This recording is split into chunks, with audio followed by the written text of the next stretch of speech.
मुफ्ती number 1 channel से एक नए प्रोग्राम के साथ आपकी खिदमत में हाजिर हैं। तारीख़ है अगस्त 2025, अगस्त 17 साल 2025 और पाकिस्तानी वक्त रात के 9:01 हुआ है मेरा ख्याल है। और अमेरिका में जहाँ से हम प्रोग्राम कर रहे हैं वहाँ दिन के 11:01 हुआ है। बहुत अहम मौजू के साथ आपकी खिदमत में हाजिर हैं। हमारी दरख्वास्त है प्रोग्राम को आखिर तक सुनिए। एक सवाल जो मेरे जहन में अक्सर उठता है और आपके जहन में भी उठता होगा, और अगर नहीं उठता तो उठना चाहिए। एक सवाल जो मेरे जहन में अक्सर उठता है और आपके जहन में भी उठता होगा यकीनन, लेकिन अगर नहीं उठता तो ज़रूर उठना चाहिए। और सवाल ये है, okay, let me bring it on the screen. उस सवाल को स्क्रीन पर मैं लेकर आता हूँ, आप खुद उसको पढ़िए और मुझे बताइए कि क्या ये वैलिड सवाल है या नहीं, ये जायज़ सवाल है कि नहीं, या हम कोई बोंगी मार रहे हैं। ठीक है, आइए देखते हैं इस सवाल को। Here it is. आप इस सवाल को पढ़िए और सोचिए इसकी वजह क्या है। इस सवाल की कोई वैल्यू है या नहीं, ये जायज़ है, ये अंग्रेज़ी में कहते हैं वैलिड है कि पाकिस्तान के तकरीबन 25 करोड़ मुसलमान अवाम, मेरा ख्याल है I got that figure right, मेरा ख्याल है 25 करोड़ ही है, अगर हो सकता है ज़्यादा हो, लेकिन आप मेरी बात समझ रहे हैं। नमाज भी पढ़ते हैं, रोज़े भी रखते हैं, आशिकाने रसूल भी हैं, और इसमें कोई बुरी बात नहीं है। This is good, all good, मैं इतराज़ नहीं कर रहा। मेरा कहने का मकसद है कि ये सब कुछ होने के बावजूद पाकिस्तान में जो मुआशरती बुराइयां हैं वो क्यों ख़त्म नहीं हो रही। ये सब कुछ होने के बावजूद पाकिस्तान में जो मुआशरती इखलाकी बुराइयां हैं वो ख़त्म नहीं हो रही, क्यों, वाई? अच्छा, आप ये कह सकते हैं कि जी ये बुराइयां तो दूसरे मुल्कों में भी, ये एक अच्छा जवाब नहीं है। अक्सर हमारे मुसलमान बहन भाई जब उनसे ये हम कैसी बात करते हैं तो आगे से जवाब दे देते हैं ये तो दूसरे मुल्कों में भी है। This is a very bad answer. ये ऐसे ही है कि आपका लड़का जाकर कोई बुरा काम करता है और कोई आपसे कहे जी कि आपका लड़का बुरा काम कर रहा है, तो आप कहें जी मेरे पड़ोसी का लड़का भी तो करता है। या जो आपको बता रहा है कि आपके लड़के ने बुरा काम किया है, आप उसको कहें जी आपका लड़का भी तो करता है। ये दुरुस्त जवाब नहीं है, ये अहमकाना जवाब है। ये वो शख्स ऐसा जवाब देगा जिसमें अक्ल नहीं है, जो अपने बेटे से मोहब्बत नहीं करता। लेकिन जो शख्स में थोड़ी सी भी अक्ल है वो ये जब बात सुनेगा तो कहेगा यार इट डज नॉट मैटर कि आपका लड़का क्या करता है, उसका लड़का क्या करता है, डजंट मैटर, मैं अपने लड़के का जिम्मेदार हूं। आज घर आता है जब, I will make sure that he does not do this again, that's it. बात दूसरी तरफ निकल जाएगी। लेकिन आजकल के ज़माने में जो जिसको अंग्रेज़ी में कहते हैं पेरेंटिंग, अमेरिका में भी कनाडा में भी मैंने देखा है कि बच्चे माँ बाप के ऊपर हावी है। जी हमारे बच्चे अब क्या करें जी, बच्चे क्या, व्हाट डू यू मीन क्या करें? आपके हाथों में ताकत नहीं है? आपकी तरबियत में कोई कमी रह गई कि बच्चे आप जी अब वो क्या करें बड़े? No, as long as you are alive as a father और एज अ मदर, बच्चों में हिम्मत नहीं होनी चाहिए कि आपकी मर्जी के बगैर कोई कहा। अगर आप कुछ गलत कह रहे हैं तो उनमें यह भी हिम्मत होनी चाहिए कि आपसे गुफ्तगू करें इज्जत के दायरे में कि वालिद साहब या वालिदा साहिबा, मेरा ख्याल है कि ऐसे नहीं है। लेकिन बच्चों में बगावत का जज्बा नहीं होना चाहिए। अगर है इसका मतलब है कि आपकी तरबियत में कुछ कमी होगी। लेकिन बात हम आगे बढ़ाते हैं कि क्या वजह है कि पाकिस्तान में बुराइयां अब आप ये कह सकते हैं जी कि अमेरिका में भी है, चले मान लिया, हालांकि मैंने कहा था ये जवाब गलत है, ये अहमकाना जवाब है कि आप कहें जी वो भी तो करता है। ठीक है, तो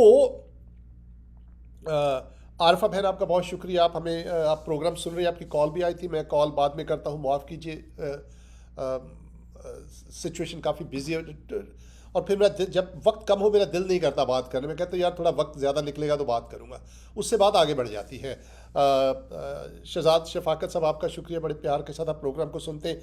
इसको फटाफट शेयर कीजिए आप अपने फेसबुक के ऊपर। आरफा बहन अगर आप कर सकती हैं, नहीं कर सकती तो क्या अंडरस्टैंड। तो ये एक सवाल ज़रूर पैदा होता है कि लेकिन अगर हम ये कह लें, चले जी मान लिया आप कहते हैं जी कि भी आपका लड़का भी तो करता है, लेकिन यार वो जो लड़का जिसका करता है वो तो है ही मुल्हिद, वो तो है ही काफिर। आपका लड़के को तो नहीं करना चाहिए, आप तो नमाजें पढ़ते हैं, आप तो रोजे रखते हैं। समझ आई मेरी बात को? जी अमेरिका में भी ऐसा होता है, लेकिन वो तो काफिर है, वो तो आगे निकल गए हैं, वो तो मज़हब को छोड़ चुके हैं। इंग्लिस्तान हो गया, फ्रांस हो गया, यूरोपियन मुल्क हो गए, बहुत से यूरोपियन मुल्क हैं जहाँ, लेकिन आप तो मुसलमान हैं, आप तो नमाज रोज़े के पाबंद हैं, आप तो आशिकाने रसूल। आप कहते जी नमाजें नहीं पढ़ते, क्यों नहीं पढ़ते? पर सब पढ़ते हैं। आप जुम्मे को जाइए, मस्जिदें भरी होती हैं, पहले से ज़्यादा भरी होती है जिस ज़माने में हम होते थे। हमारे ज़माने में हालात ज़्यादा लिबरल थे। मैं आपको बताऊँ, एक हमारा दोस्त था कराची में, जब हम रहते थे कराची यूनिवर्सिटी के ज़माने में, तो वो मुल्हिद, उस वक्त मुल्हिद हो चुका था, अब का मुझे पता नहीं। एक बार उसके घर गए तो उसके वालिद साहब नमाज पढ़ रहे थे। ये तो ओके, लेट मी नॉट से बात उसी तरफ निकल जाएगी। कहने का मकसद ये है कि सवाल जहन में ज़रूर आना चाहिए कि क्या वजह है।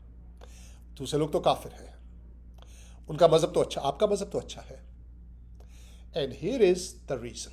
एक बात है, मैं आपको बताऊं, एक बात है जो हकीकत में इसकी वजह है, और अगर वो बात आपको समझ आ जाए तो आप पाकिस्तान के मसाइल जो हैं वो हल हो जाएंगे। एक बात मैं और आपको बताऊं अपने मुसलमान बहनों भाइयों को, आप कुरान को, इस्लाम को कभी भी समझ नहीं सकते। Never, you will never be able to understand Islam और Quran unless you read Bible. ये 100% गारंटी दे रहा हूं मैं उसकी वजह भी बता देता हूं आपको। मैं सिर्फ ये नहीं कि मैं मुंह जुबानी कह रहा हूं, मैं आपको बता देता हूं। आपको ये पढ़ाया जाता है कि जी बाइबल बदल गई, ये गलत है, ये एक प्रोपेगेंडा है। It's a propaganda. Bible has been corrupted और Bible has been changed. No, let me tell you why this people say that. लोग ऐसा क्यों कहते हैं? उसकी एक वजह तो ये है कि they want to keep you away from reading Bible.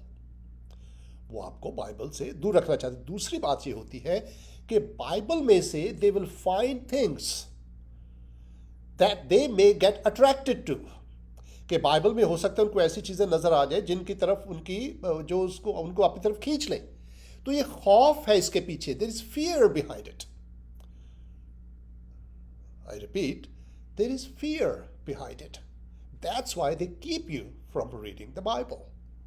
कि यार कुछ उसमें से कुछ ऐसी चीज़ नज़र ना आ जाए, उसकी तरफ मतवज्जो हो जाए, उसकी तरफ अट्रैक्टेड हो जाए, तो इनको पीछे रखो। हालांकि कुरान शरीफ में कहीं नहीं लिखा कि बाइबल बदल गई है। तो मैं आपको ये बताता हूँ कि बाइबल को पढ़े बगैर मुसलमान कुरान और इस्लाम को समझ नहीं सकते। मैं उसकी मिसाल देता हूँ आपको। आप कोई भी तफसीर उठाकर देख ले, कम से कम मौलाना मौदूदी की देख लीजिए, उसमें बाइबल के रेफरेंसेस दिए गए हैं। क्योंकि कुरान शरीफ की जो आयत हैं और अक्सरियत आयत की, वो बैकग्राउंड उनकी समझने के लिए आपको बनी इसराइल की तारीख को पढ़ना पड़ेगा, उसको देखना पड़ेगा, हज़रत मूसा की शरीयत को समझना पड़ेगा, हज़रत ईसा के तालीमात को समझना पड़ेगा जो बाइबल बता रही है। और कुरान शरीफ मेंशन करता है और उसकी तफसीर के लिए, लेकिन कुरान शरीफ बड़े इख्तिसार के साथ मेंशन करता है। लेकिन अगर आप उसको मुकम्मल समझना चाहे तो फिर आपको वहाँ जाना पड़ेगा जहाँ हज़रत ईसा के अक़वाल दर्ज है, वो बाइबल है, इंजील है। या हज़रत मूसा की शरीयत जहाँ पर दर्ज है वो यहूदियों की तौरात है। अगर आप अंबिया की बात करते हैं तो आपको बाइबल के उस हिस्से में जाना पड़ेगा जहाँ अंबिया की ज़िंदगी के हालात दर्ज हैं। इसीलिए मौलाना मौदूदी और दूसरे मुफस्सर भी जब तफसीर करते हैं कुरान शरीफ की, तो वो बाइबल के हवाले देते हैं और फिर आकर के मुसलमानों को ये भी बताते हैं कि बाइबल बदल गई है। ये बात समझ नहीं आती, लेकिन ये एक सेपरेट टॉपिक है, इट्स अ डिलेमा। ये इस्लाम का एक तरफ आप कहते हैं कि ये चीज़ अच्छी भी है, फिर आप कहते हैं ये चीज़ बुरी भी है, या करो भी ना इसको। एक तरफ हम कहते हैं कि काफिर बुरे हैं, दूसरी तरफ हम काफिरों के मुल्क में भी जाते हैं। ये कश्मकश है, ये एक स्ट्रगल है मुसलमानों। यकीन कीजिए, मुझे वक्त नहीं मिलता, टॉपिक इतने ज़्यादा है कि अगर हम रोज़ भी टॉपिक करें तो ख़त्म नहीं होंगे। ये कश्मकश इसलिए मैंने देखा है कि मुसलमान यहाँ आकर भी इन मुल्कों में यहाँ के हालात से, यहाँ के जो निज़ाम है उससे मुस्तफ़ीद होते हैं, लेकिन उसके बावजूद भी यहाँ कभी वो कनेक्ट नहीं होते। दिस इज़ ट्रू, आप इंग्लैंड में जाकर देख लीजिए जहाँ पर मुसलमानों की अक्सरियत है। अमेरिका में भी कुछ शहर है, मिशिगन एक रियासत है जहाँ पर एक शहर है, मेरे जहन से निकल गया, हम कई बार वहाँ से गुजरे हैं जब हम ड्राइव करके जाते हैं कभी कनाडा की तरफ, तो मिशिगन से होकर जाते हैं, then we have pass through that, close to that city, and we know. तो वहाँ आप जाकर देख लीजिए। तो कहने का मकसद ये है कि आज हम बात करेंगे one thing that is the reason, और वो आपको और कहीं नहीं मिलेगी सिवाय बाइबल के। क्योंकि अगर इसकी वजह कुरान शरीफ में मौजूद होती तो अभी तक आपको मिल जाती। मैं बुरा मत मनाइए, मैं सही कह रहा हूँ। अगर नहीं तो मुझे दिखा दीजिए, निकाल के दिखा दीजिए कि वजह क्या है। समझ आई मेरी बात आपको? मैं फिर दोहराता हूँ कि पाकिस्तान के 25 करोड़ अवाम रोज़े रखने के बावजूद, नमाज पढ़ने के बावजूद, आशिकान रसूल या आशिकान मज़हब, अपने दीन के आशिक हैं होने के बावजूद, उसकी मैं मिसाल देता हूँ आपको। मैं 25 करोड़ अवाम की मिसाल आपको दे, क्यों मैं कह रहा हूँ कि सारे। आपको याद है एक ज़माने में पाकिस्तान में सलमान तासीर का कत्ल हुआ था। मैं समझता हूँ कि नाजायज़ कत्ल था। किसी को भी आप ये नहीं कह सकते कि आपने किसी की बेइज्जती की है तो आप वाजिबुल कत्ल है। और ये अगेन डिलेमा है। एक तरफ आप कहते हैं कि खुदा ने आज़ादी दी है मज़हब की, फिर आप कहते हैं कि नहीं। There's lots of contradiction in between within Islam. तो लेकिन जैसे मैंने कहा ये सेपरेट टॉपिक है। तो सलमान तासीर का जब कत्ल हुआ था, उन्हीं के अपने मुहाफिज ने जब उसको कत्ल किया था, ये बड़ी बददयानती की बात है। अब मुझे एक और बात बताइए कि सलमान तासीर के कत्ल के बाद उसने कहा कि क्योंकि इसने उस कानून की बेहुरमती की है, ब्लास्फेमी लॉ जो पाकिस्तान में है, और उसकी वजह ये उसकी क्या कहते हैं इनडायरेक्टली उसने आ हजूर की शान में गुस्ताखी की है। दैट वाज द, क्योंकि वो कानून जो है वो हजूर की हुर्मत के लिए, उनकी इज्जत के लिए बनाया गया है। और अगर इसने इस कानून की मुखालफत की है, ये आसिया बीबी से मिलने गया था उस वक्त सलमान तासीर, तो उसने हुजूर की शान में गुस्ताखी की है, ठीक है, जिसने लॉजिक बनाई, इसलिए उसने उसको कत्ल कर दिया। अब मुझे एक बात बताइए, मैं समझता हूँ कि I don't know why our Muslim brothers and sisters don't understand. आप मुझे बताइए कि सलमान तासीर के कत्ल के बाद आ हजूर की इज्जत में कितना इजाफा हुआ है? मुझे बताइए, आप कोई नंबर दीजिए कि उसके बाद सब लोगों ने इज्जत करनी शुरू कर दी है। मैं बार बार पहले भी मैंने ये कहानी आपकी खिदमत में पेश की है, मैं दोबारा बताता हूँ क्योंकि बहुत से लोग नए हमारे साथ प्रोग्राम में शामिल होते हैं। मैं मेरे ख्याल चौथी जमात में था, तो मेरी क्लास में दो भाई थे, मुजफ्फर और जफ़र। सुना होगा, it's my favourite story in this context, इस तनाज़ुर में। वो आपस में लड़ते रहते थे। चौथी क्लास का, चौथी पाँचवीं होगी शायद। तो एक दिन मुजफ्फर ने हाथ उठाया, तो हमारे सर टीचर थे, उनका नाम था सर आबिद, मुझे अभी तक याद है, बड़े हंसमुख। तो कहते कि मुजफ्फर ने हाथ उठाया तो कहते क्या हुआ? कहता सर जफ़र मुझे गालियां दे रहा है। उन्होंने उसके भाई जफ़र को आगे बुलाया, उसको सूटियाँ मारी और बिठा दिया। थोड़ी देर के बाद मुजफ्फर ने फिर हाथ उठा दिया। तो सर आबिद ने पूछा कि भाई अब क्या हुआ है? कहता है सर अब भी मुझे गालियां दे रहा है जफ़र। तो सर ने पूछा मुझे तो सुनाई नहीं दी, अब वो तो नहीं बातें कर रहा। तो पता क्या बोलता है? कहता है सर अब ये दिल में दे रहा है। अब क्या करें आप? मुझे बताएं, जो गालियां दिल में दी जा रही हैं उसका क्या करेंगे आप? What would you do? समझ आई में कितनी अहमकाना बात है कि आप जबर से इज्जत करवाना चाहते हैं। ये सबसे बड़ी अहमकाना बात है, और ये आपके दिमागी हालत को भी बयान करती है कि आपकी दिमागी हालत कितनी मायूस कुन हो चुकी है कितना कुंद हो चुका है आपका जहन कि आप जबरदस्ती इज्जत करवाना चाहते हैं। माय गुडनेस, किसी को अक्ल है इस बात की कि नहीं? आप इज्जत जो है अपने अमाल से, अपने करदार से करते हैं। आपका बच्चे का करदार ऐसा हो, आपका करदार ऐसा हो कि गली मोहल्ले से गुजरते हुए कि यार ये फलाने का बच्चा है, यार ये फलाने का लड़का है, ये शरीफ, इसका बाप बहुत शरीफ। आपके अमाल जो है, आपके काम जो है, वो आपकी इज्जत करवाएं। लेकिन आप बदमाशी से करेंगे तो ये तो बात, लेकिन समझ क्यों नहीं आती? I do not understand why. तो जब उसने कत्ल किया सलमान तासीर का, तो मुझे अच्छी तरह याद है, ये वो पीपल्स पार्टी का बंदा था। रिगार्डलेस, उसकी नमाज जनाजा पढ़ाने के लिए कोई आलम दीन नहीं मिला, कोई मौलवी नहीं मिल रहा था। बड़ी मुश्किल से सीक्रेट में उसकी नमाज जनाजा पढ़ाई गई। अब आप मुझे बताइए कि मैं सारे पाकिस्तान पर इल्ज़ाम ना दूं तो क्या करूं? वाई? कोई माई का लाल खड़ा होकर उसने एहतजाज नहीं किया। आप कहते जी कि ये काफिर मुल्क है। आपने देखा इन मुल्कों में कितने फ़िलिस्तीन की हमायत में कितने जुलूस। इसका मतलब है कि यहाँ के लोगों का ज़मीर अभी भी ज़िंदा है। जिस बात को वो समझते हैं वो दुरुस्त है, उसकी हमायत में वो खड़े होते हैं। यहाँ पर आपके यहाँ नहीं खड़े होते हैं। समझ आई मेरी बात आपको? आप जिनको काफिर बोलते हैं, तो मैं आपको बता दूं। अब कहते हैं जी उन मुल्कों में बुराई होती है।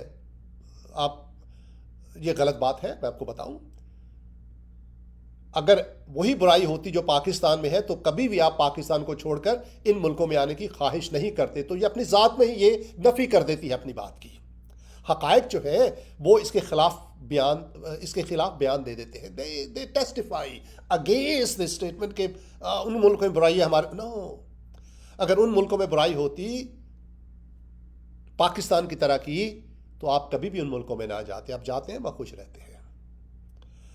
तो मैं ये कहता हूँ, वापस बात को लाता हूँ कि क्या वजह है कि पाकिस्तान में सारे आशिकान रसूल है। इसलिए मैंने सारे कहा था, उसकी हमायत में मैंने ये बात आपको बताई कि पूरे पाकिस्तान में एक मौलवी नहीं मिल रहा था। और मेरा ख्याल कैसे उन्होंने ढूंढा उसको, आप पढ़ लीजिए पीछे स्टोरी।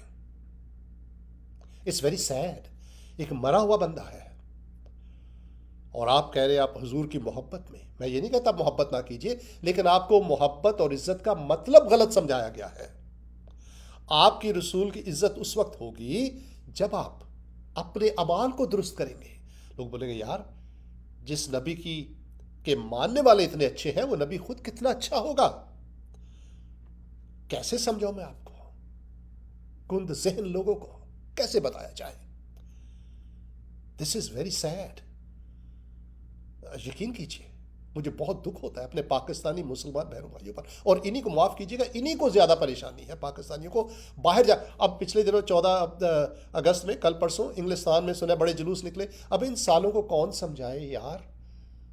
ठीक है, आप पाकिस्तान के साथ आपका ताल्लुक है क्योंकि जहाँ आप पैदा होते हैं वहाँ से कनेक्शन होता है। आई अंडरस्टैंड दैट, हमारा भी है। लेकिन यार, जिन मुल्कों ने, जब आप भूखे नंगे बहती हुई नाक के साथ आप समुद्रों से सफर कर करके इलीगल डॉक्यूमेंट्स लेकर सालों, जब अब तुम यहां आए थे, उस मुल्क का भी तो कुछ कर लिया करो जहां पाकिस्तानी झंडे लहरा रहे हैं, साथ इंग्लिस्तान का झंडा भी लहरा दो। क्या मौत पड़ती है तुम्हें? लेकिन ये मुनाफिक कौम है। मैं गुस्से में कह रहा हूं पाकिस्तानियों को, आप जो आपका भला करता है आप उसको अप्रिशिएट नहीं करते। This is very sad. जो आपको पनाह देता है, आप उसी की जो फाउंडेशन है उसको आप खराब करते हैं। एक बार मेरा एक दोस्त था, यहां से भागकर कनाडा गया, पाकिस्तान से भागकर कनाडा निकल गया। काफ़ी यूनिवर्सिटी में हमारे साथ पढ़ता था। बड़ी देर के बाद मुलाकात हुई तो छूटते ही मुझे कहता है, तुझे पता है कि कनाडा मुसलमान होने वाले? साले, कनाडा मुसलमान हो जाएगा उल्लू के पट्टे, तो फिर तू कहां भागेगा? पाकिस्तान भी मुसलमान है, उसको छोड़कर तो तू कनाडा में आया है, इसको भी मुसलमान कर लेगा तो साले कहां जाएगा? यार कुछ तो अक्ल करो यार। जो चीज आपको फायदा नहीं पहुंचा सकी, अब दूसरी को भी वैसे ही करना चाहते हैं, तो फिर कहां जाओगे यार? इन मुल्कों को क्रिश्चियन रहने दो, क्योंकि उसी में आपकी अफादियत है। जहां आपके मुसलमान हैं वहां से तो आप भाग रहे हैं। कितना कैसे बताऊं? लेकिन बात आगे बढ़ाते हैं कि क्या वजह है कि पाकिस्तान में, ये मैं फिर सवाल जो है स्क्रीन पर लेकर आ जाता हूँ, आप उसको खुद पढ़ लीजिए। क्या वजह है कि पाकिस्तान के 25, 26, 27, 28 जो भी कितने करोड़ हैं अवाम, एंड वी लव देम, हम उनसे प्यार करते हैं, हमारे लोग हैं, हम पाकिस्तानी हैं, लेकिन वो शायद हमसे नहीं करते। I understand that. पाकिस्तान के अवाम हमसे मोहब्बत नहीं करते। यकीन कीजिए, मैं खुलेआम मैं ये कहता हूँ, लेट मी से it on the record, Pakistani मुसलमान मसीहियों से मोहब्बत नहीं करते। They do not love Christians, they do not love Hindus. अगर करते तो जब मुसलमानों क्रिश्चियनों पर जुल्म होता है, जब उनके चर्च जलाए जाते हैं, तो ये खड़े हो जाते, इनकी बोलती बंद हो जाती है। ना वो अपने आप से मोहब्बत करते हैं, ना दूसरों से मोहब्बत करते हैं। बहुत बड़ी ट्रेजेडी है। I made a very bold statement, आप मुझे गलत साबित कीजिए। कहाँ है protests Pakistan? Where are they? जब अक़लियतों पर जुल्म होता है, कहाँ है? आप में हिम्मत है? बुज़दिल लोग हैं आप बुज़दिल हैं, यकीन कीजिए। आप जो जलसे जुलूस है वो आप इंग्लिस्तान में निकालते हैं, पाकिस्तान के खिलाफ भी। आप जो है पीछे अपने खुड्डों बिल्लों में घुसे हुए, आप पाकिस्तान की मिलिट्री के खिलाफ। आप, मैं समझता हूं कि हर अदारे में कुछ प्रॉब्लम्स होती हैं, लेकिन पाकिस्तान की मिलिट्री के बगैर, पाकिस्तान का भट्टा भट्टा क्या बोलते हैं उसको, थोड़ी उर्दू के लफ्ज़ नहीं, पाकिस्तान की मिलिट्री के बगैर पाकिस्तान चल ही नहीं सकता 100%। आप किनको हुकूमत देंगे? आपने देखा है अपने सिविल, आपके जो लीडर गुजरे हैं, मैं लीडर गिनवा देता हूं आपको। भुट्टो को देखिए, इतनी ताकत थी उसके पास, लेकिन उस साले ने उस ताकत का नाजायज इस्तेमाल किया, वो डिक्टेटर बन गया था आखिर में। आप कहते हैं जी आर्मी, आप डिक्टेटर हैं। सिविल जो लोग हैं हमारे लीडर, वो भी डिक्टेटर ही हैं। अब मैं वो नहीं कहता, मैं किसी की साइड नहीं लेता, ना ये पॉलिटिकल वो प्रोग्राम है, लेकिन मैं जब इमरान खान आया था, उसकी बातें मैंने बड़े गौर से सुनी और मैंने कहा यार ये अच्छी बातें कर। फिर मैंने बोला यार ये बातें अच्छी कर रहा है, लेकिन जिन लोगों को साथ लेकर आएगा, ये ज़मीन से नए लोग तो नहीं उगाएगा, ये उन्हीं लोगों को लेकर आएगा जो ऑलरेडी पाकिस्तान का सत्यानाश कर रहे हैं, जो पाकिस्तान में रह रहे हैं सदियों से। तो ये कहाँ से फरिश्ते लेकर आएगा? बात तो वही है कि जो लोग पाकिस्तान में हैं उन्हीं को इस्तेमाल करेगा ना ये, तो कहाँ से लाएगा? भुट्टो को देख लीजिए, बेनज़ीर को देख लीजिए, जरदारी को देख लीजिए, नवाज शरीफ को देख लीजिए। यार हमारे पास एक अच्छा हॉस्पिटल नहीं है, ये खुद साले बाहर जाते हैं इलाज करवाने के लिए। यार पाकिस्तान के अवाम का भी तो कुछ बंदोबस्त कर दो। पाकिस्तान की मिलिट्री, मैं समझता हूँ एक इसके बावजूद कि कुछ हो सकता है आपको इतराज़ात हो, एक काबिले इज़्ज़त अदारा है, and we must respect it. मैं I'm just saying it। ये तरीका नहीं है कि आप अपनी मिलिट्री की, अब फौज की आप मुखालफत कर रहे हैं। हाँ, अगर उसमें कोई एक दो आपको इतराज़ है तो आप ज़रूर बात करें, लेकिन मजमूई तौर पर। अब मैं ये बात कर रहा था कि ये नारे भी ये साले इंग्लिस्तान में जाकर लगाते हैं। पाकिस्तान में नारा लगा के दिखाओ, ऐसा डंडा करेंगे आप सारी उम्र याद करेंगे। तो जिन मुल्कों ने आपको आज़ादी दी है, जिन मुल्कों में बैठकर आप जो है, मैं कहना ये चाह रहा था कि बुज़दिल हैं, सिर्फ अमेरिका, इंग्लिस्तान, यूरोप में आकर आप पहलवान बन जाते हैं। जहां पर बनना चाहिए वहां बोलती बंद होती है, क्रिश्चियनों के चर्च जलाए जाते हैं, आप खड़े नहीं होते, आपके कान में जू तक नहीं रेंगती, आप बुज़दिल हैं। यकीन कीजिए, बुज़दिल कौन है? वरना हक के खिलाफ आप खड़े हो जाते हैं। यहां देखिए, लोग अरेस्ट होते हैं, फिलिस्तीन की हमायत में जुलूस निकलते हैं, हजारों की तादाद में लोग शामिल होते हैं उसमें, और आप मर्द मुजाहिद बनते हैं इन मुल्कों में आकर। वहां जाकर देखें, जाए वहां पर देखें, आपकी बोलती बंद हो जाती है। तो मैं ये ब्लैंकेट स्टेटमेंट देता हूं दुख के साथ कि पाकिस्तान के अवाम जो है, यहां से जाहिर होता है कि बुज़दिल है, हक का साथ नहीं देते। अगर मैं गलत कह रहा हूं तो मुझे बता दीजिए, टेल मी। एक और बात, let me read some comments, अगर कोई कमेंट्स आ रहे हैं। शहजाद शफाकत, अमान परवेज, फरहत तस्लीम,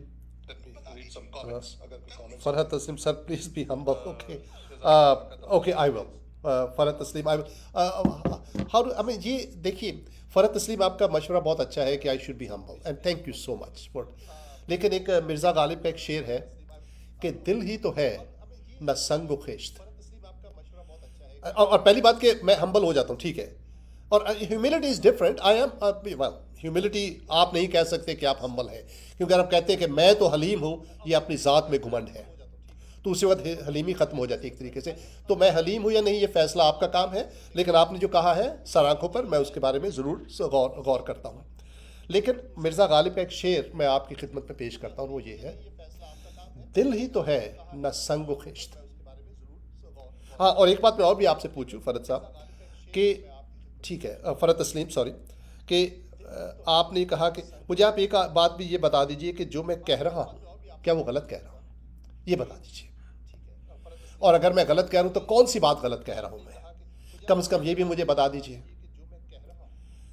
अब मैं आपकी बात की तरफ आता हूँ, हलीमी की तरफ। मिर्ज़ा गालिब का शेर है, दिल ही तो है न संग व खिश्त, यानी कि दिल ही तो है, कोई पत्थर तो नहीं है, दर्द से भर ना आए क्यों। दिल ही है, जब दर्द होता है तो भर आता है, राइट। दिल ही तो है न संग व खिश्त, दर्द से भर ना आए क्यों, रोएंगे हम हजार बार, कोई हमें सताए क्यों। हमें क्यों तंग करते हो, हम रो रहे हैं, अपने दिल का गुबार निकाल रहे हैं यार, आपकी मस्जिदें तो नहीं जला रहे यार, आपके बंदे तो नहीं पाकिस्तान में मार रहे, कत्ल कर रहे। हमारे बंदे कत्ल होते हैं, मसीही कत्ल, मुसलमान कत्ल हो जाते यार, तब इंसान रोए भी ना। अब इंसान जज्बात में भी ना आए तो क्या करे यार। ना जख्मों पे मरहम रखते हो, ना रोने देते हो, क्या करें यार, मर जाए, क्या करें, रोने तो दो, कम से कम दिल का गुबार तो निकालने दो। तो मैंने जो ब्लैंकेट स्टेटमेंट दी है, अगर मैं गलत कह रहा हूं तो मुझे बताइए, हाँ, लेकिन मैं हाथ थोड़ा हल्का रखता हूं, ठीक है। अच्छा, कैलवरी बाइबल चर्च आपका भी शुक्रिया, शहजाद मोहम्मद शरीफ आपका शुक्रिया। मैं जैसे मैं कह रहा हूँ, अगर मैं गलत कह रहा हूँ तो ज़रूर मुझे बताइए। फ़रत आपने, आपका भी शुक्रिया, thank you so much, we love you. जैसे मैंने कहा, जज्बात है ना, दिल रोना शुरू कर दे, तब क्या करें, क्या करें हम, ठीक है। अब, और मैं इसकी मिसाल देता हूँ, जीसस क्राइस्ट, हज़रत ईसा जिसको हमारे मुसलमान बहन भाई कहते हैं, वो भी रोए, यरूशलेम के ऊपर रोए, वो उन्होंने गुस्सा भी किया लेकिन रोए भी। गुस्सा भी आता है और दुख भी होता है, तो हम ये दुख के साथ कह रहे हैं, हमें, वी लव मुस्लिम्स, मुसलमानों से, मसीहियों से ज़्यादा कोई प्यार नहीं करता, इसलिए तो मसीही मुल्कों में आते हैं, वो मोहब्बत खींचती है अपनी तरफ, यकीन कीजिए। मुसलमानों को मसीहियों से ज़्यादा कोई प्यार नहीं करता, इसलिए आप मसीही मुल्कों में हैं। आप मुसलमान मुल्क में जाइए, आपको देखते क्या हाल होता है, आपका करके देख लीजिए। आपको याद है, एक बहन फ्रांस से गई थी पाकिस्तान कि मैं अपने बच्चों को मजहबी माहौल में परवान परवरिश करना चाहती हूँ, गैंग रेप हुआ था उसका, गुजरनवाला में, जीटी रोड के ऊपर,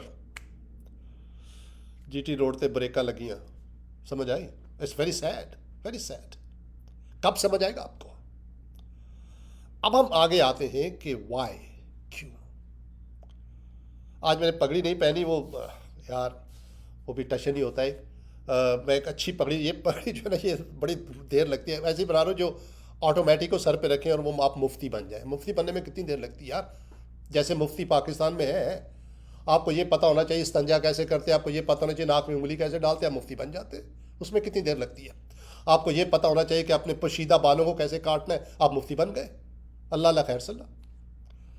जैसे जैसे फतवे देते हैं यार ये लोग, आप मुफ्तियों के फतवे देखें, इंटरनेट भरा हुआ, लगता है कि जिनसी फतवों मसाइल के अलावा दुनिया में कोई मसला ही नहीं है। यही तो वजह है कि पाकिस्तान के मौलवी भी वैसे, अवाम भी वैसे। सुना है कोविड के दिनों में सबसे ज़्यादा पाकिस्तान में जो पोर्नोग्राफिक वेबसाइट है वो पाकिस्तान से देखी गई थी, और सारे आशिकाने रसूल हैं सारे। मैं गलत कह रहा हूं तो मुझे बताइए, टेल मी।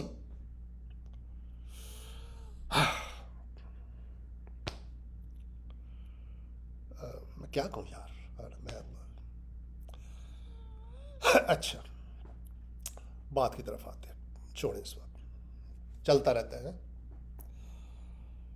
बाइबल में एक वाक्य है हजरत ईसा का, इसलिए मैं कहता हूं बाइबल पढ़ा करें, आप इंजील पढ़ा करें। और वाक्य यूं है कि एक नौजवान हजरत ईसा को दूर से देखता है। ये मैं आज के सवाल की तरह मैं फिर सवाल स्क्रीन पर लेकर आता हूं और मैं आपको बताता हूं कि इस सवाल का जवाब अब हम देना शुरू कर रहे हैं। गौर से सुनिएगा कि पाकिस्तान के 26-25 करोड़ मुसलमान अवाम नमाज भी रखते हैं, रोज़े भी रखते हैं, आशिक रसूल भी हैं, लेकिन क्या वजह है कि पाकिस्तान में जो माशरती इखलाकी बुराइयां हैं वो वैसी की वैसी ही हैं? ये सवाल है। अब हम इसका जवाब देते हैं। बाइबल में एक वाक्य है, मैं रेफरेंस आप खुद पढ़ लीजिए, it's a very famous story. एक नौजवान हजरत ईसा को दूर से देखता है और भाग कर उसकी तरफ आता है और उनके कदमों में गिर जाता है और उनसे कहता है, ऐ नेक उस्ताद, गुड टीचर, मैं क्या करूं कि हमेशा की जिंदगी पाऊं? What should I do to inherit the kingdom, eternal life, sorry, यानी कि लफ्ज़ों में क्या करूं कि मरने के बाद जन्नत में चला जाऊं, है ना, यही बात है।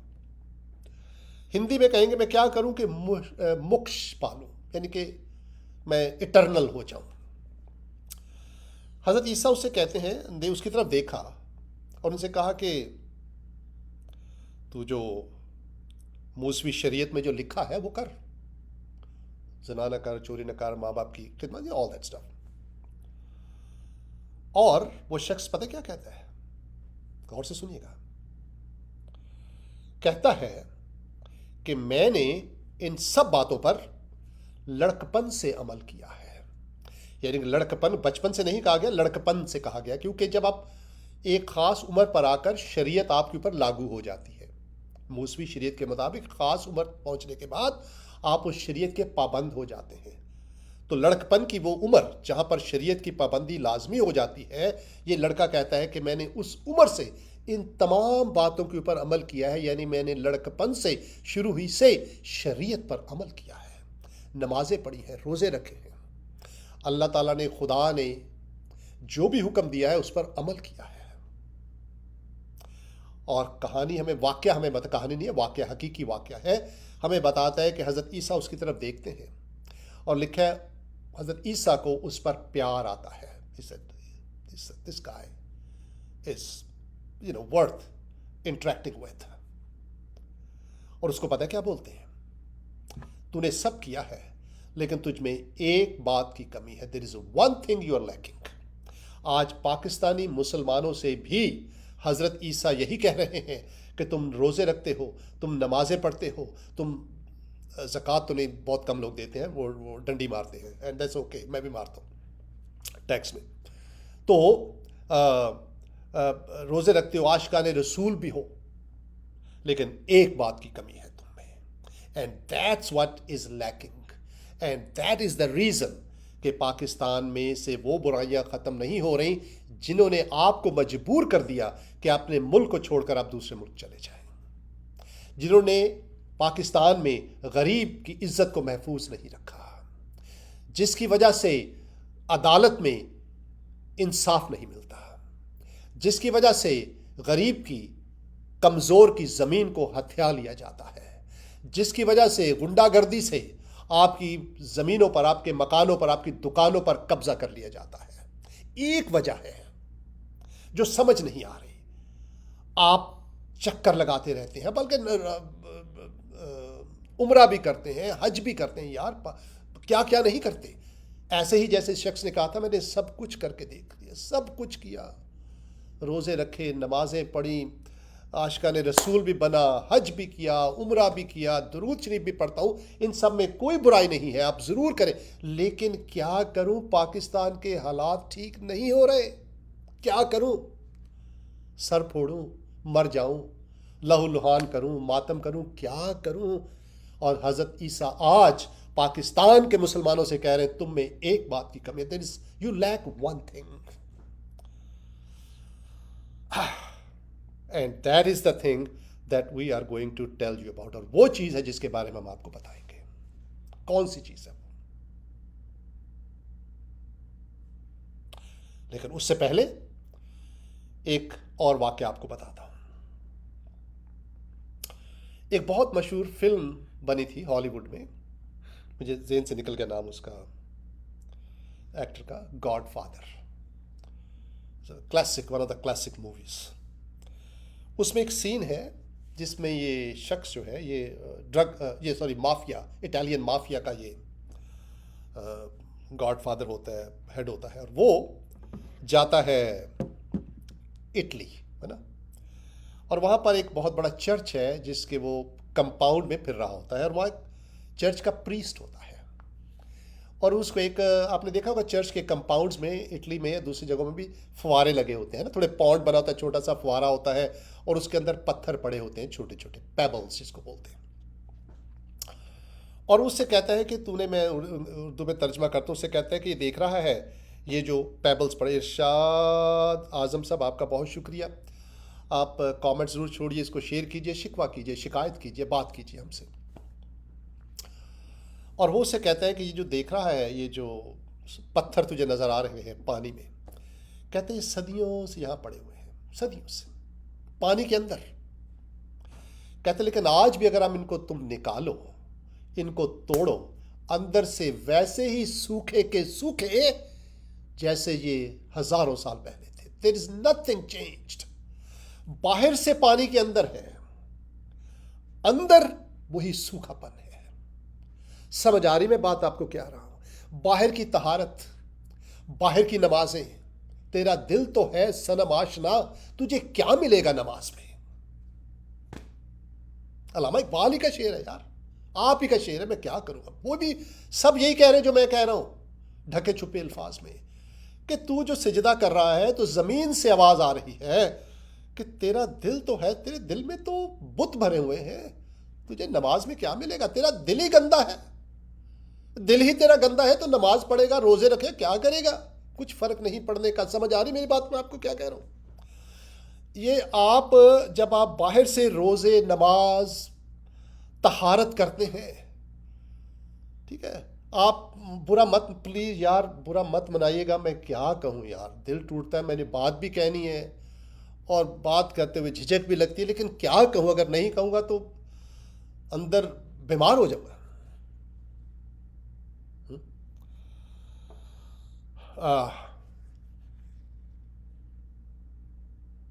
क्या कहूं? Let me put my thoughts together. Allah Akbar. That's good thing, right? God is great. तो तेरा दिल तो है सनम आशना, तुझे क्या मिलेगा नमाज में? दिल में पत्थर है। बाहर की जो, मैं अब कह देता हूँ यार, कहने दीजिए मुझे प्लीज़, अपने मुसलमान बहनों भाइयों से कहते हैं प्लीज़ मुझे कहने दो यार, है जान की अमान, प्लीज़ बुरा मत मनाइएगा, लेट मी से इट। नाक में उंगली फेरने से,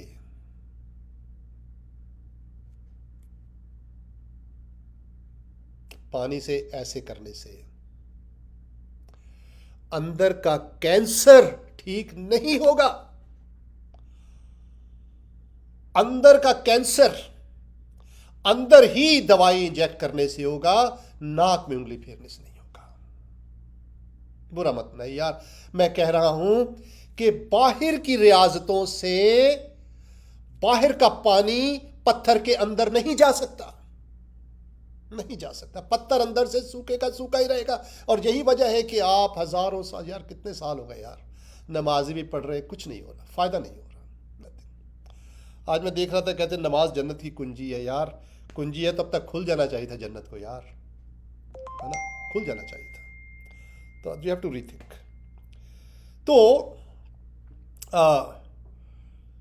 मैंने कहा तो अंदर जो है मसला, अंदर है कैंसर, अंदर है जरासीम, अंदर है, क्या बोलूं।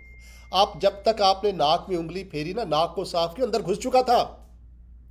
एक मैं और बात आपको बताता हूं, आपने कभी देखा है, आपने अमरूद हम बचपन में खाते थे, अमरूद हम बचपन में खाते थे, उसको काटते थे तो कीड़ा निकलता था अंदर से। कहते यार ये बाहर से अमरूद ठीक लग रहा है, साला ये कीड़ा अंदर कहां चला गया? ये सेब है, सेब के अंदर कीड़ा कैसे चला गया? Why, how? मैं आपको बताऊं कब होता है ये, मैंने पढ़ा था ये कि फल बनने से पहले फूल उगता है दरख्त के ऊपर, सही है। वहां पर आकर कीड़े की जो माँ है वो वहां पर फूल के अंदर, अच्छा खूबसूरत फूल होता है ना, नरम आरामदेह जगह होती है, गद्दे शद्दे हैं, कुशन कुशन पड़े होते हैं, वहां आकर अंडा दे जाती है। कीड़े की माँ वहां अंडा दे जाती है आकर।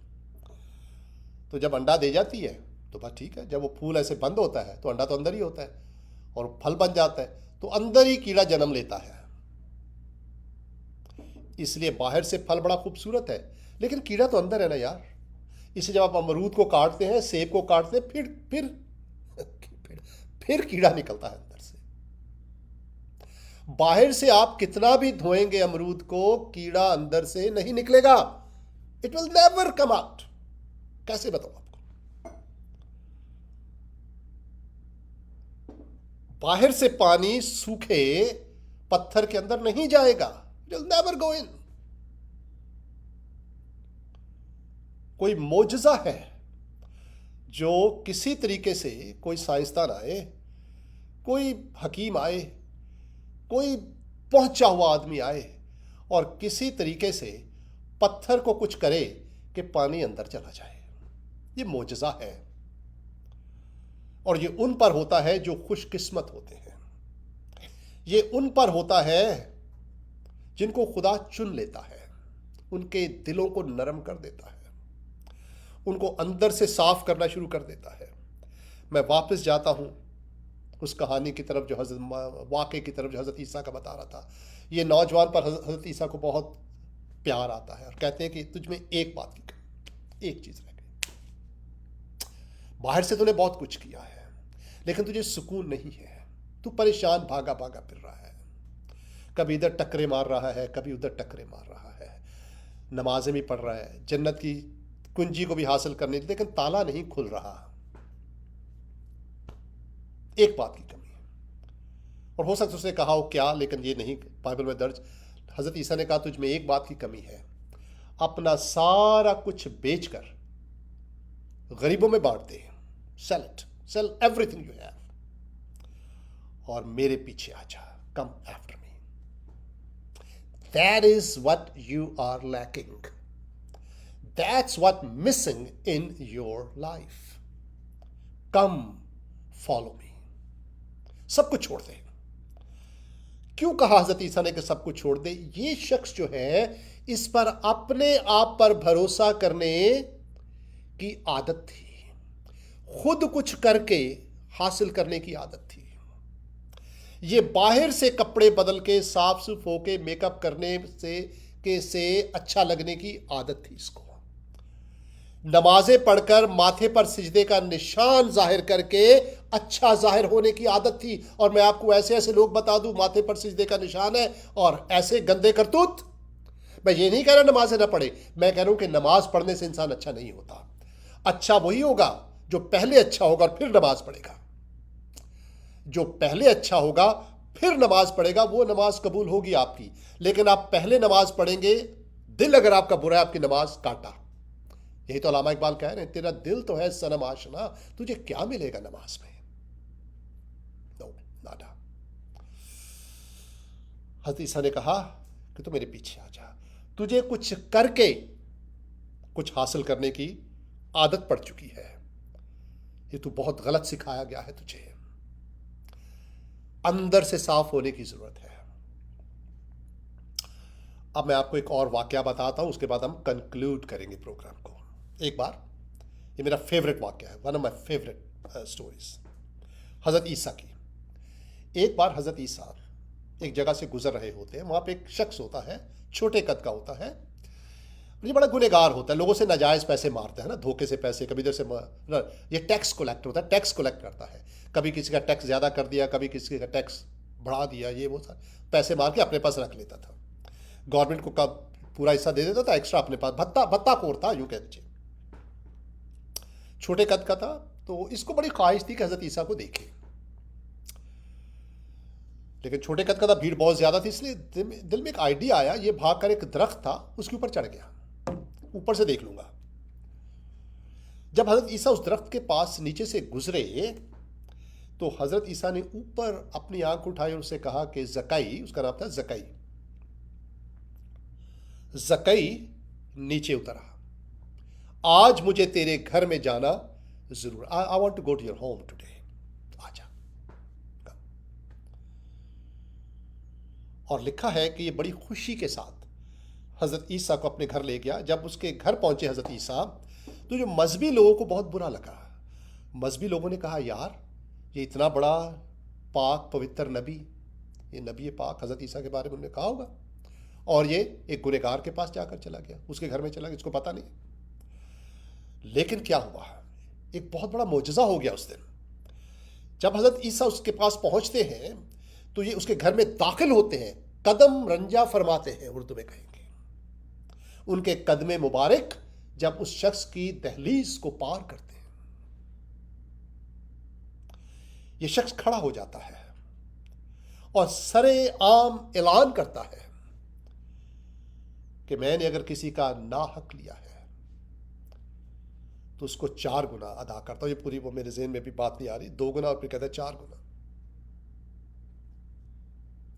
यानी कि हजरत ईसा की आमद से इसके दिल में कुछ हुआ, something happen in his heart. किसी ने मजबूर नहीं किया, इसने अपना दिल खोल दिया। दूसरे लफ्जों में, वो पानी जो फवारे के चारों तरफ, पत्थरों के चारों तरफ था, वो एक मोजज़े की वजह से पानी इसके दिल के अंदर उतर गया, इसका दिल साफ हो गया। नाक की उंगली किसी मोजज़ाना तरीके से उस कैंसर तक पहुंच गई जो आपके जिस्म को खाए जा रहा था। मोजज़ा हो गया। कैसे हुआ? हाउ? क्या हुआ?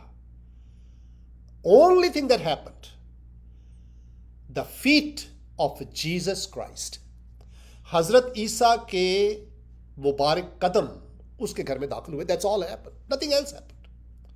ना उन्होंने कोई तबलीग की, ना उन्होंने कुछ कहा। मैं तो फिर भी करता हूं, हजरत ईसा के पास लेकर जाता हूं, सिर्फ क्या करें, वही है, उसके अलावा किसके पास जाएंगे आप? कौन आया आपके काम करने के लिए? Who came? हर शख्स ने, मैं बुरा मत यार, बुरा मत, मैं यार कहने दो यार मुझे, मैं कहूं या ना कहूं, बताइए। दिल में गुबार है तो डर तो नहीं लगता, लेकिन आता है यार मैं ज्यादा ना कह जाऊं। अगर आप कहेंगे तो मैं कह देता हूं। टेल मी, अगर आप कहते हैं मैं वेट करता हूं, अगर आपके कमेंट्स आते हैं, अगर आप कहते हैं तो मैं कहता हूं, अगर नहीं कहते तो मैं नहीं कहूंगा।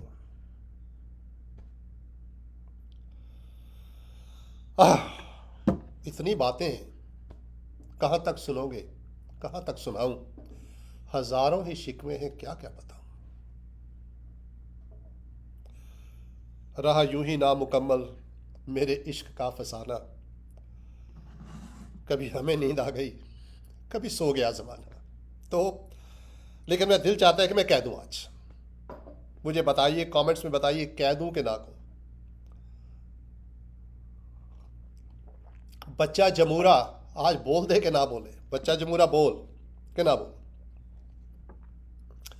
अभी तक कोई कमेंट नहीं आया।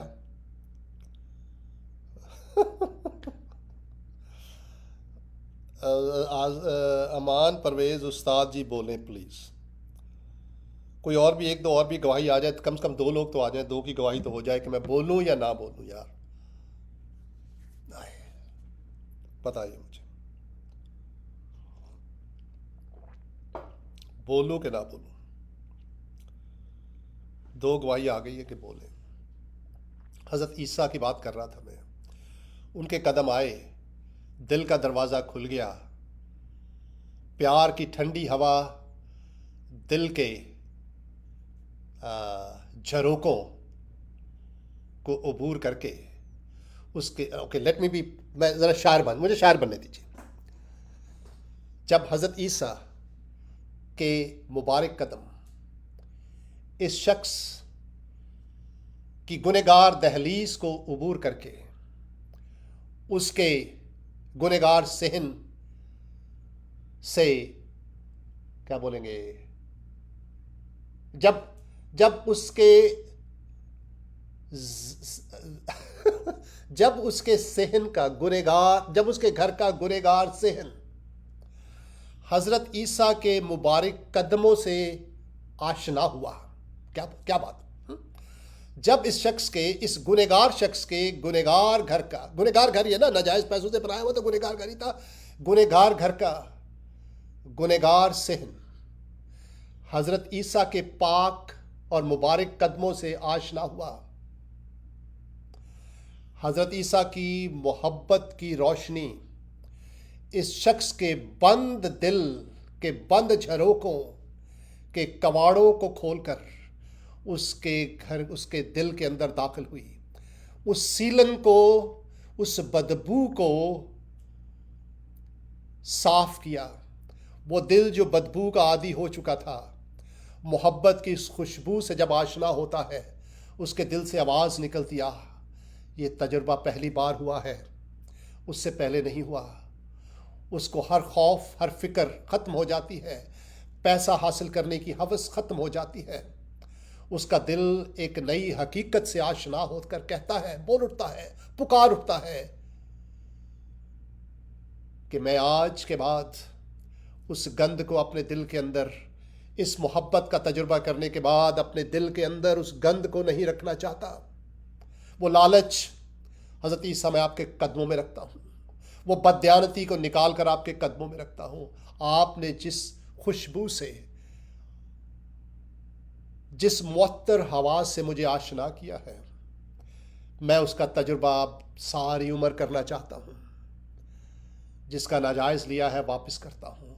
ये प्यार की हवा को अपने दिल के अंदर मैं हमेशा रखना चाहता हूँ, कवाड़ों को बंद नहीं करना। मैं नहीं चाहता कि वो कवाड़ दोबारा बंद हो जाए। समझ आई मेरी बात आपको? वो जो बुत हैं जिनका अल्लामा इकबाल ने अपने शहर में जिक्र किया है कि तेरा दिल तो है सनम आशना, वो लालच के बुत, वो फरेब के बुत जो मेरे दिल को घेरे हुए थे, जिनकी वजह से ना नमाज का असर होता था, ना रसूल की आशिकी का, ना रोज़ों का, ना हज का, ना उम्रे का, उन बुतों को निकाल कर आज मैं हज़रत ईसा के प्यार की रोशनी से मुनव्वर हुआ हूँ, और उसका तजुर्बा मैं सारी उम्र करना चाहता हूँ। That's it.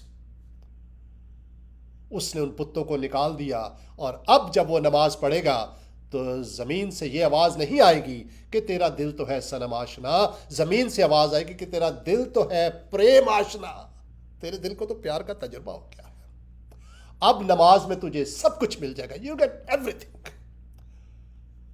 जिसको मसीह मिल गया, ही हैज़ एवरीथिंग। जिसकी ज़िंदगी में हज़रत ईसा आ गए, उसके दिल में बीवी के लिए भी मोहब्बत पैदा हो जाएगी, शौहर के लिए भी।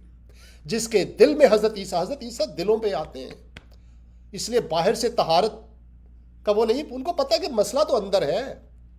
हज़रत ईसा को पता है मसला तो अंदर, इसलिए हज़रत ईसा ने कहा कि मेरे पीछे आ यार, तू बाहर से अंदर साफ करना चाह रहा है, ऐसा नहीं होगा, तू मेरे पीछे आ, मैं तुझे अंदर से साफ करूंगा। और उसका तजुर्बा आपने देख लिया, ज़कई को हो गया।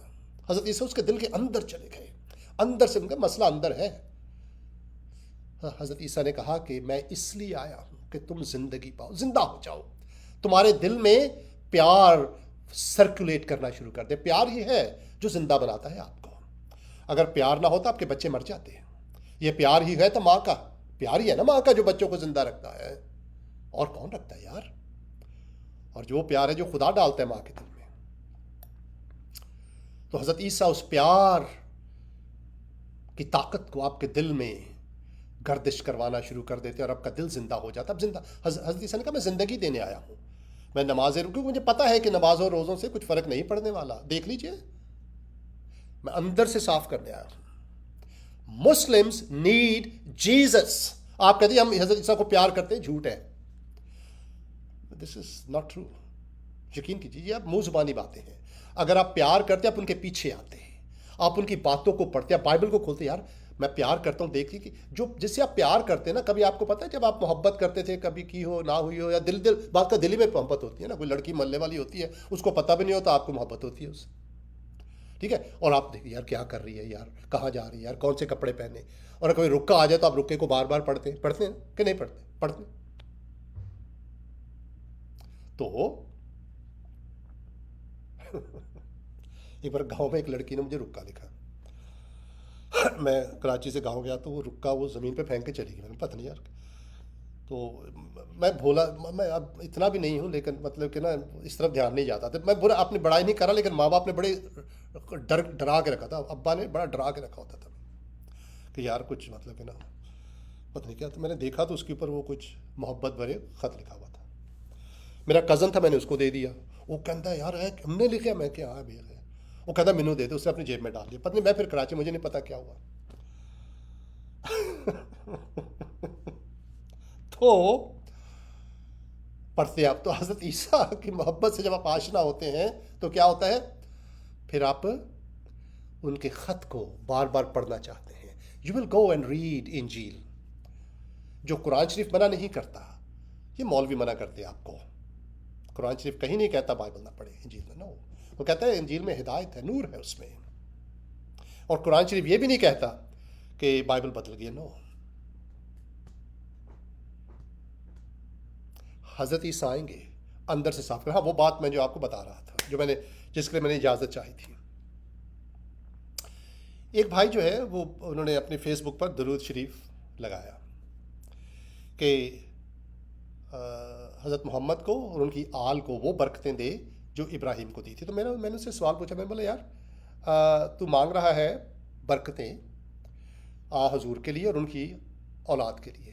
मैंने कहा तेरे बच्चों का क्या बनेगा? What about your children? किसी को तुम्हारे बच्चों की फिक्र है? कभी सोचा आपने कि यार हर कोई बंदा आता है अपने फ़ायदे की बात करके चला जाता है, मेरे बच्चों का क्या बनेगा? मेरे बच्चों को भी तो बरकतें मिलनी चाहिए। मेरे बच्चे क्या कोई वो है, पंजाबी में कहते हैं मतरए ने मेरे बच्चे, सौतेले हैं मेरे बच्चे। मेरे बच्चे भी तो यार अल्लाह ने पैदा किए हैं। कहते हैं कि महाराज क्या बोलूँ, बातों से बात निकाल, दिमाग दिमाग चल रहा है आज। मेरे ख्याल मेरी बीवी ने चाय बनाई है। ये चाय पिया करें, इसमें है इलायची, दारचीनी, लौंग, अदरक और एक दो और चीज़ डाल के काट के, तो very good, is good for your clear your lungs. कहते एक मरासी और एक चौधरी की माँ जो हज पे चली गई, जब हज करके वापस आई तो गाड़ी आई, तो गाड़ी से दोनों उतरी तो सारे लोग चौधरी की माँ को फूल दे रहे हैं, उसको मुबारकबादें दे रहे हैं, और मरासी की माँ बेचारी एक तरफ खड़ी हुई। मरासी बड़ा गुस्से कहता है यार मेरी माँ भी आजते गई, चौधरी की माँ भी आजते गई। चौधरी ने सारे मुबारक देन डे ने, कोई फुल देन डया, कोई मिठाई लैके आया, मेरी माँ बेचारी कली खलोती। गुस्सा आ गया तो आपको पता है जो मरासी बातें करने में थोड़े तेज़ होते हैं। चौधरी के पता कहता चौधरी गल तो सुन। कहते क्या? कहता यार तेरी तेरी माँ ਨੂੰ ਸਾਰੇ ਉਹੀ ਹੱਜ ਕਰਕੇ ਮੇਰੀ ਮਾਂ ਆਈ ਹੈ, ਉਹੀ ਹੱਜ ਕਰਕੇ ਤੇਰੀ ਮਾਂ ਆਈ ਹੈ, ਤੇਰੀ ਮਾਂ ਨੂੰ ਸਾਰੇ ਮੁਬਾਰਕਬਾਦ ਦੇਣ ਦੇ। ਮੈਨੂੰ ਇੱਕ ਗੱਲ ਤੇ ਦੱਸ, ਤੇਰੀ ਮਾਂ ਤਵਾਫ ਦੇ ਵਿੱਚ ਪਹਿਲੇ ਨੰਬਰ ਤੇ ਆਈ?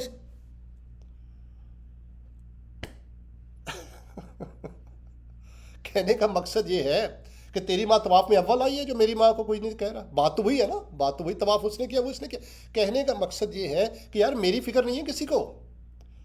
हज़रत ईसा है सिर्फ जो आपकी फिक्र करते हैं। वो कहते हैं मैं तुम्हारे लिए आया हूँ, आई केम फॉर यू, मेरे लिए दुआएं मत करो। हज़रत ईसा ने कहा मुझे बरकत नहीं चाहिए, क्योंकि मैं खुद बरकत देने वाला हूँ। मुझे बरकत नहीं चाहिए, मैं बरकत देने आया हूँ, मैं ज़िंदगी देने आया हूँ। वो ज़िंदगी देते हैं। आज पाकिस्तान में हज़रत ईसा की ज़रूरत है। This is the solution. अगर हज़रत ईसा की तालीमात आम हो जाए पाकिस्तान में, अगर हज़रत ईसा से इंट्रोड्यूस कर दिया जाए पाकिस्तानियों को, मैं गारंटी देता हूँ कि पाकिस्तान ही यूरोप बन जाएगा, पाकिस्तान ही अमेरिका बन जाएगा। आपको बाहर भागने की ज़रूरत नहीं पड़ेगी। आज जो आप कहते हैं जी मुआशरे में बहुत बुराइयाँ हैं, इंग्लिस्तान अमेरिका, ठीक है मानता हूँ, लेकिन ये उस वक़्त शुरू हुई जब वो हज़रत ईसा से, अमेरिका इंग्लिस्तान आजकल ईसा के नज़दीक नहीं है, ये दूर होते जा रहे हैं। और ये बुराइयाँ उस वक्त से आना शुरू हो गई जब वो हज़रत ईसा से दूर हुए। और देखिए इनकी हालत बहुत बुरी होने वाली है। यूरोप अमेरिका अगर ये ताइब ना होंगे, वापस हज़रत ईसा की तरफ नहीं आएंगे, ये भी पाकिस्तानी बन जाएंगे। और बन रहे, कई हिस्से इंग्लिस्तान में पाकिस्तानी हैं। अभी जो जो जो जो जो जो जो वो जो कहते हैं, वो जो गैंग्स बनाई इन्होंने पाकिस्तानियों ने, जो बच्चों को रेप करते हैं, वो पाकिस्तानी, ये भी वही हाल कर देंगे ये इंग्लिस्तान का, 100% गारंटी है। हज़रत ईसा के बगैर तो आप इंग्लिस्तान भी पाकिस्तान बन जाएगा। So this is my message. मैं फिर ओरिजिनल सवाल को लेकर आता हूँ सामने कि क्या वजह है कि सब कुछ होने के बावजूद उस नौजवान की तरह कहता है मैंने सब कुछ किया यार, नमाज़ें भी पढ़ता हूँ मैं। हज़रत ईसा ने कहा तुझ में एक बात की कमी है और वो ये, कम फॉलो मी, मेरे पीछे आ जा। आज हज़रत ईसा, अगर आप पाकिस्तान को दुरुस्त बनाना चाहते हैं, अपनी ख़ानदानी ज़िंदगी को बाबरकत बनाना चाहते हैं, अपने बच्चों की ज़िंदगी को अच्छा करना चाहते हैं, चाहते हैं कि आपका दिल अंदर से साफ हो जाए, late Jesus come into your heart. यकीन कीजिए हज़रत ईसा की सिर्फ मौजूदगी आपकी ज़िंदगी को तब्दील कर देगी। जैसे उनके कदम जब इस शख्स के घर में दाखिल हुए, दैट्स ऑल इट हैपेंड, उसका दिल तब्दील हो गया। वो कुछ करने के लिए नहीं कहते, वो खुद करते हैं। ये इसलिए कहना, वो ये नहीं कहते मेरे लिए बरकत की दुआ कर लो, वो कहते हैं यार मेरे पास सब कुछ है, मैं देता हूँ सब, मुझे क्या ज़रूरत है किसी चीज़ की, आई एम द गिवर। तो मैं अक्सर बहन भाई जो दरूद पढ़ते कहते हैं यार कभी आपने सोचा यार, है ना, सोचने की बात है। तो बहरहाल आप ज़रूर पढ़िए, मैं ये नहीं कह रहा, लेकिन सोचना तो चाहिए यार। तो आज हमारा जो मैसेज है वो ये है, कम आफ्टर जीसस, हज़रत ईसा के पीछे आइए और तजुर्बा करके देख लीजिए, अगर ना हुआ तो पैसे वापस, दूसरा पैसे कौन से लगने आपके, क्या होगा, आ जाइए उनके, तजुर्बा करके देख लीजिए। बाइबल को पढ़िए, हज़रत ईसा की तालीमात को पढ़िए, उनसे दुआ, जिंदा है, दुआ करने में कोई मजायका तो नहीं है ना, आपके भी नबी हैं, नबी तो मानते ना कम से कम आप। अगर वो जिंदा होते, आपके सामने होते, तो क्या आप उनसे बात नहीं करते? क्या आप उनको ये जाकर नहीं कहते कि मेरा बच्चा बीमार है, उनको शिफा दे दे, क्योंकि आपको पता है कि वो शिफा देते थे, अल्लाह के हुक्म से, सही कुछ भी है देते तो थे यार। अगर आपके कोई मर जाता, मुझे यकीन है आप कहते हैं हज़रत ईसा यार मेरी माँ मर गई, प्लीज़ उसको जिंदा कर दे, जो अब ज़रूर कहते हैं 100%। तो आज भी तो जिंदा है। मैं ये नहीं कह रहा कि आपकी वालिदा जिंदा हो जाएंगी, खुदा करे हो जाए, लेकिन कहने का मकसद है कि कहने में क्या हर्ज है ना? आप बीमार हैं, परेशान हैं, कोई दुख है, तो ask Jesus to come into your heart, talk to him, और देखिए क्या होता है। So this is our message to you today. हज़रत ईसा को अपने दिल में आने की दावत दीजिए।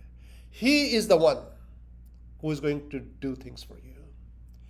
वो देने आए हैं, कुछ लेने नहीं आए। उन्होंने ये नहीं कहा कि मेरे ऊपर बरकतों की दुआ करो, I am the giver. Pakistan में आज हज़रत ईसा की ज़रूरत है। हज़रत ईसा